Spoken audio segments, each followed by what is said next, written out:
ကျွန်တော်ကပကြီးကိုဝါနာပါတဲ့လူတယောက်ပါတခါတလေကိုယ်တိုင်ဈေးဆွဲတတ်တယ်ပကြီးကားတွေရဲ့လျှို့ဝှက်ချက်တွေကိုရှာဖွေရတာကိုလည်းအထူးစိတ်ဝင်စားပါတယ်တနေ့မှာတော့တငယ်ချင်းတယောက်ရဲ့ဖိတ်ခေါ်မှုနဲ့အတူဟောင်းနှွမ်းနေတဲ့အဆောက်အုံတစ်ခုမှာကျင်းပတဲ့ပကြီးပြပွဲကိုရောက်သွားခဲ့ပါတယ်အဲ့ဒီနေရာကမီးရောင်မိန်မိန်အောက်မှာအေးဆက်တိတ်ဆိတ်လွန်းနေပြီလူတွေရှိနေပြီမဲ့လူရိတ်တွေလိုပဲခံစားနေရပါတယ်။နေရမော်ကပကြီးကားတွေကလည်းထူးဆန်းနေပါတယ်။လူပုံတွေမှာမျက်နှာအသေးစိတ်မရှိပဲမျက်လုံးတွေနေရအောင်အနက်ရောင်နေနဲ့စီးချယ်ထားတဲ့ပုံတွေကြီးပါပဲ။အဲ့ဒီထဲမှာကျွန်တော်စိတ်ကိုအပြင်းထန်ဆွဲဆောင်နေတဲ့ပကြီးကားတစ်ချက်ရှိပါတယ်။အဲ့ဒါကတော့အရန်လှလွန်းပေမဲ့ကြီးရတာတခုခုငူမမှန်နဲ့အမျိုးသမီးတယောက်ရဲ့ပုံတူပကြီးကားပါသူမရဲ့မျက်လုံးတွေက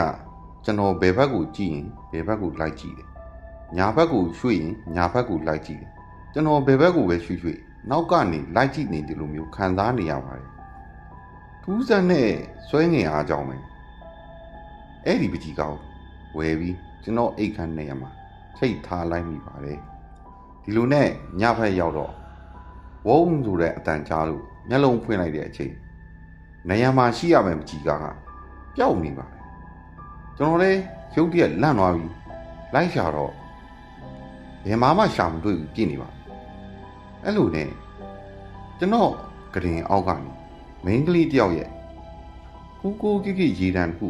ကြားလိုက်ရပါတယ်ကျွန်တော်လည်းပုံမီလေးနဲ့ကရင်အောက်ကိုကြီးလိုက်တဲ့အခါပကြီးကားကမောက်ရက်တာလဲနေတော့တွေ့ရပါတယ်ဒီတိုင်းလို့ပြုတ်ကြတာနေမှာပါဟုတ်ဒီပါဘူးလေတိုက်လို့ဆိုရင်ဒီအောက်ကိုဘလို့လို့ရောက်လာတာလေကျွတ်ဒီပါလီဆွဲတာပဲနေမှာပါလေအဲ့လိုကိုအားပေးနေစပွဲပေါ်ပြန်တင်ထားလိုက်ပါတယ်နောက်မိနစ်အနည်းငယ်ကြာတော့တိတ်ဆိတ်နေတဲ့အခန်းထဲမှာတောက်ဆိုတဲ့အတန်ကြားလိုက်ရပါတယ်ကျွန်တော်လဲကြည့်လိုက်တော့ပကြီးကားထဲကအမျိုးသမီးရဲ့မျက်လုံးတွေထဲကနေအနီရောင်တွေးတွေဟာစီးကြနေခဲ့ပါတယ်ကြောက်လန့်ကြနဲ့ဆက်ပြီးကြည့်မိနေတော့မှာပဲတူမရဲ့သပင်တွေဟာမချီပေါင်းအပြင်ဖက်ကိုတဖြည်းဖြည်းရှည်ထွက်လာပြီးလက်တစ်ဖက်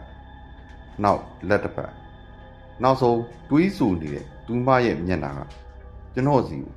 တိုးကပ်လာခဲ့ပါတယ်အာကျွန်တော်လန့်လို့လာခဲ့ပါတယ်ဒါအိမ်မက်ပဲအိမ်မက်ဆိုမဲ့တကယ်လိုပဲဗျတကူလုံးချွေးပြီးရွှဲပြီးနှလုံးခုန်တန်ကူးတီညံနေတော့မှာအဲ့ဒီပကြီးကားကိုကျွန်တော်အခန်းထဲမှာဆက်မထားရတော့တာနဲ့အိမ်ပြင်ကအမိုက်ပုံထဲကိုတွားပြစ်လိုက်ပါတယ်ဒါပေမဲ့ကျွန်တော်အိမ်မပြောနိုင်ခဲ့ပါဘူးစိတ်ထဲမတက်မတာဖြစ်နေတာပဲတစ်ဖက်ကိုလဲလိုက်တဲ့အချိန်အိမ်မက်ထဲကအမျိုးသမီးဟာကျွန်တော်ရှိတက်တဲ့မှာရက်နေတာ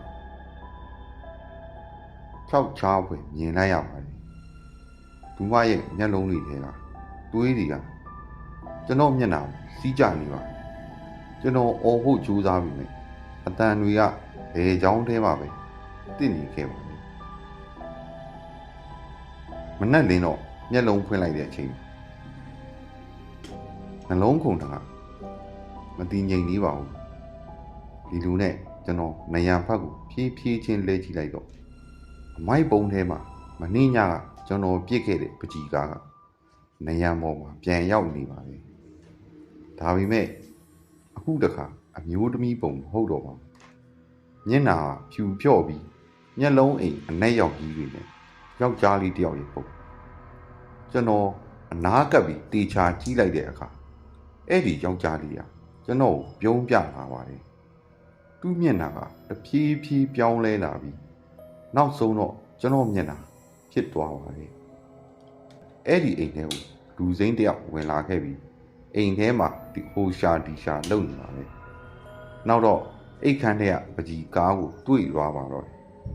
ပကြီးကားထဲမှာတော့မိန်းကလေးပုံအစားမျက်နှာမရှိတဲ့လူတယောက်မျက်လုံးနေရမှာအနက်ရောင်အပေါက်ကြီးတွေနဲ့တေချာကြည့်လိုက်ရင်အဲ့မျက်လုံးတွေထဲမှာလူတယောက်ကထွက်ပြေးဖို့ကြိုးစားနေသလိုအကူအညီတောင်းလို့နဲ့အပြင်လောကကိုစိုက်ကြည့်နေတာကိုမြင်ရမှာပါ ထိုလူစိမ်းဟာပကြီးကားကိုကြည့်တာတစ်ချက်ပြုံးလိုက်ပြီးနယံပေါ်မှဖြုတ်ယူလိုက်ပါတယ်ပြီးတော့ထိုလူစိမ်းဟာပကြီးကားကိုကြည့်တာတစ်ချက်ပြုံးလိုက်ပြီးနယံပေါ်မှဖြုတ်ယူလိုက်ပါတယ်နောက်တော့သူလာရာအိမ်အိုအိမ်ဟောင်းမှာကျင်းပနေတဲ့ပကြီးပြပွဲစီကိုပြန်သွားပါတော့တယ်နောက်တစ်ခါမင်းအလေး